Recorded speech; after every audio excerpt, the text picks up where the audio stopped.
Let's cook sinigang na manok. So, naka-ready na ang ating mahiwagang pugon, ang ating kaserola, chicken, at we've got sibuyas, bawang at luya.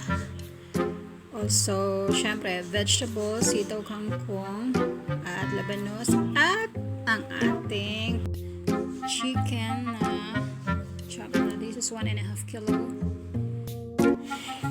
And now, I'm ready to fire it up. Larry, please.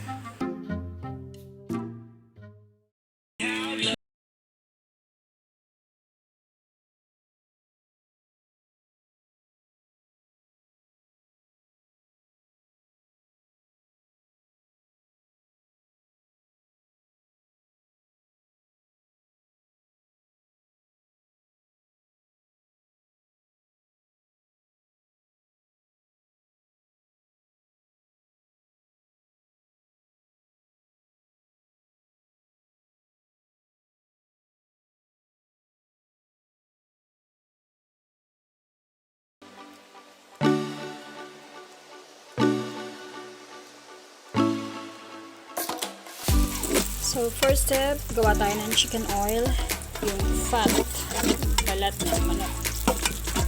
Then, sakay sa luya at bawang. Dapat medyo brown yung garlic. And then, follow natin ang sibuyas. Lots of sibuyas.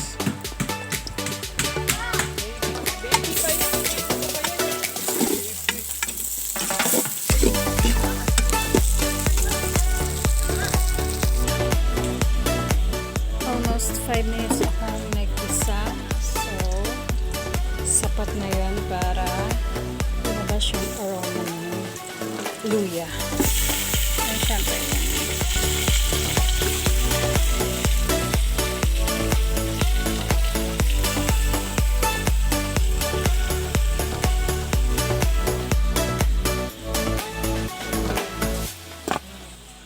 So, ang cooking time niya is mga 25 minutes and then ready to go.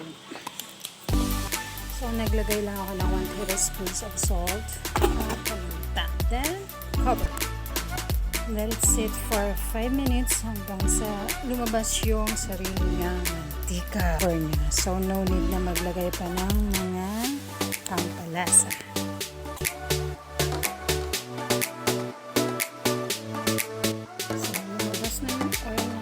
Chicken. Yan talaga yung nagpapalasa ng manok. So, no need to put or add some,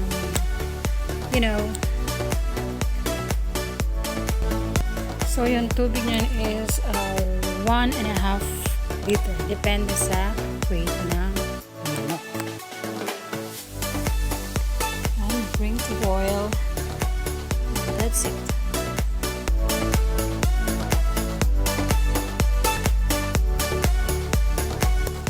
So, let's mix the tamarind powder at yung ating siling panigang. So, next is let's put all the vegetables. So, pag medyo half-cooked na yung kangkong, pwede nang kumain.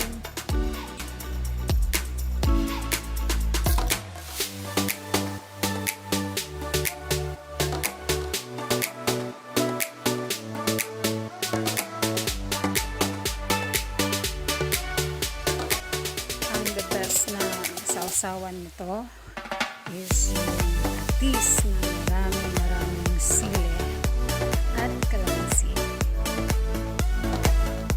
Yeah!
Anak, tapos itong sa...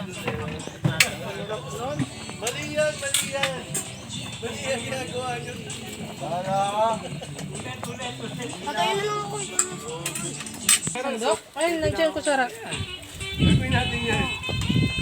Sa buhos. Hoy, kain na!